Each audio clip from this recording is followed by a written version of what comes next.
영광에서 영광으로 13-2 땅에 영광이 가득함. 마지막 때에 하나님의 영광에 대한 네 번째 원리가 있다. 온 땅에 여호와의 영광이 가득할 것이다. 성경의 많은 구절들이 이 원리를 예언적으로 선포한다. 하나님이여, 주는 하늘 위에 높이 들리시며 주의 영광이 온 세계 위에 높아지기를 원하나이다. 그 영화로운 이름을 영원히 찬송할지어다.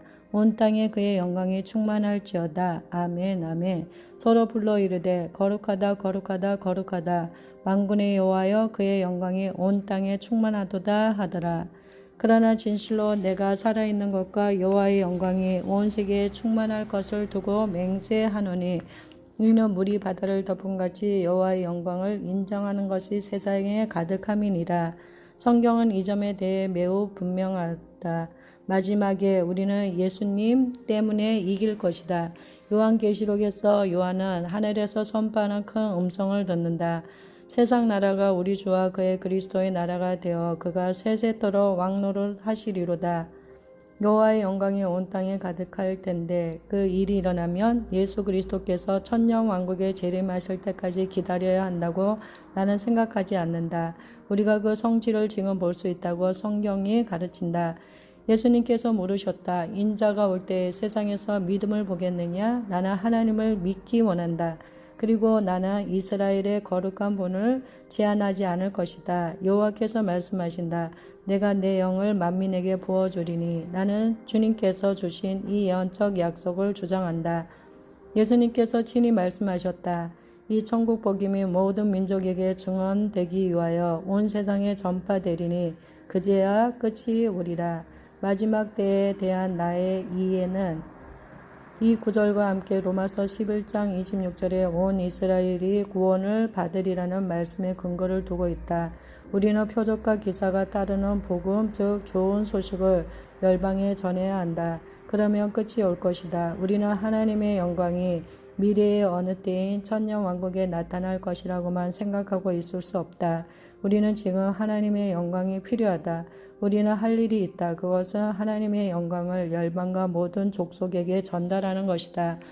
하박국에서 여호와의 영광을 인정하는 것이 세상에 가득함이니라고 예언한다.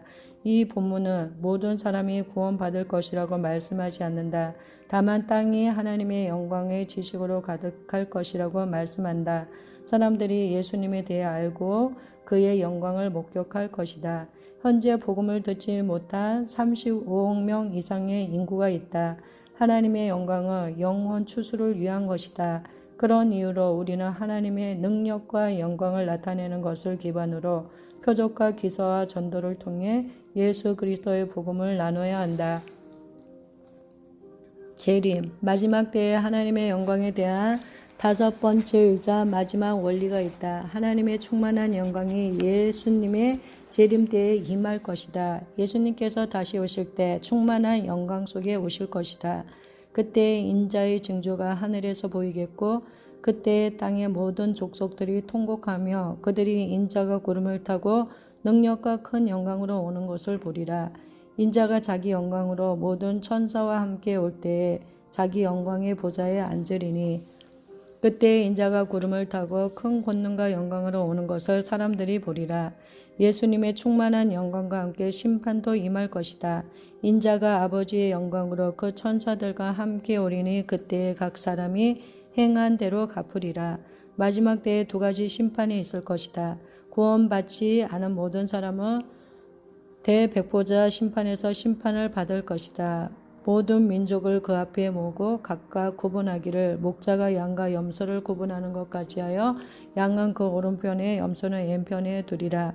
그 심판 날에 예수님으로 말미암아 구원받은 모든 사람들은 천국에 들어갈 것이고 나머지 모든 사람들은 그러지 못할 것이다. 예수님 안에서 거듭난 모든 신자들은 그리스도의 심판대에서 심판을 받을 것이다. 이는 우리가 다 반드시 그리스도의 심판대 앞에 나타나게 되어 각각 선악간에 그 몸으로 행한 것을 따라 받으려 함이라. 그리스도인이 우리는 모두 천국에 갈 것이다. 그러나 우리는 다른 상급을 받을 것이며 그것은 우리의 시간, 돈, 은사, 자원을 청지기로서 어떻게 관리했느냐에 따를 것이다. 재난은 하나님의 심판인가? 나는 대백보자 심판과 그리스도의 심판 때에도 심판이 있을 것을 믿는다. 성경에 분명히 나와 있기 때문이다. 그러나 하나님께서 진노하셔서 심판의 일종으로 지진 쓰나미 자연재해를 보내신다는 생각에는 동의하지 않는다. 이미 인간의 타락 이후로 땅은 늘 신음해왔다. 피조물이 다 이제까지 함께 탄식하며 함께 고통을 겪고 있는 것을 우리가 아느니라. 인간이 타락했을 때 자연도 타락했다. 죄는 하나님께서 창조하신 자연 속의 하모니를 파괴했다. 그리고 그 이후로 허리케인, 지진, 쓰나미, 홍수가 있었다.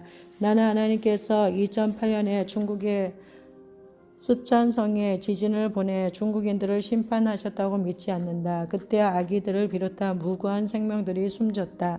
마찬가지로 나는 하나님께서 미국을 심판하시려고 허리케인 카트리나를 보내시거나 쌍둥이 빌딩이 테러 공격을 당하게 하셨다고 믿지 않는다. 카트리나도 교회들도 물에 잠겼다. 쌍둥이 빌딩에서 그리스도인들도 죽었다. 물론 하나님의 심판이 있을 것이지만 우리는 그것이 언제 일어날지 안다. 악인들은 심판날에 대백보자에서 판단을 받을 것이다. 그리고 그리스도인들은 그리스도의 심판대에서 판단을 받을 것이다. 거기서 그들은 땅의 삶에서 행한 대로 상급을 받을 것이며 모든 신자들은 천국에 들어갈 것이다. 자연재해에 대한 하나님의 태도를 알려면 예수님의 삶을 보면 된다. 예수님께서 폭풍을 좋아하신 적은 단 한 번도 없었다. 예수님께서는 폭풍을 만나셨을 때 꾸짖으셨다. 예수께서 잠을 깨사 바람과 물결을 꾸짖으시니 이에 그쳐 잔잔하여지더라. 예수님께서는 예수님을 영접하거나 하지 않거나 예수님의 명령에 순종하지 않는 도시에 폭풍을 보내 공격하게 하신 적이 없었다. 오히려 제자들이 그렇게 하고 싶어 했을 때 꾸짖으셨다. 사마리아인들이 예수님을 대적하자 야고보와 요한은 하늘에서 불을 내려오게 하여 그들을 멸하고 싶어 했다. 그러나 예수님께서 그들에게 말씀하셨다. 너희는 너희가 어떤 종류의 영으로 그렇게 하는지 모르고 있다. 주님께서는 아무도 멸망치 않기를 바라신다. 주님은 어떤 사람의 죽음에도 기뻐하지 않으신다.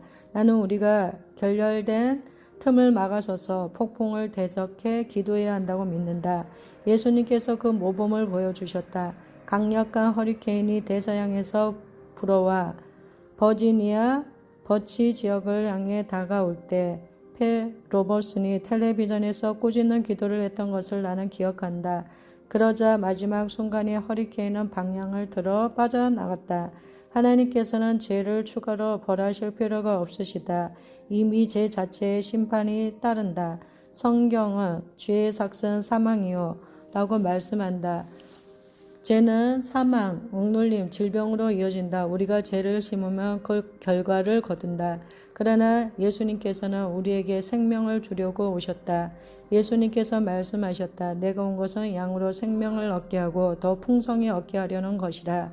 예수님께서 세상에 오신 것은 세상을 구원하시기 위해서이지 정죄하기 위해서가 아니다. 예수님께서 다시 오실 때 충만한 영광 속에 오실 것이고 그 영광이 온 땅에 가득할 것이다. 그때까지 우리는 하나님의 영광을 점점 더 많이 경험할 수 있고 하나님의 영광을 세상 속으로 전달할 수 있다.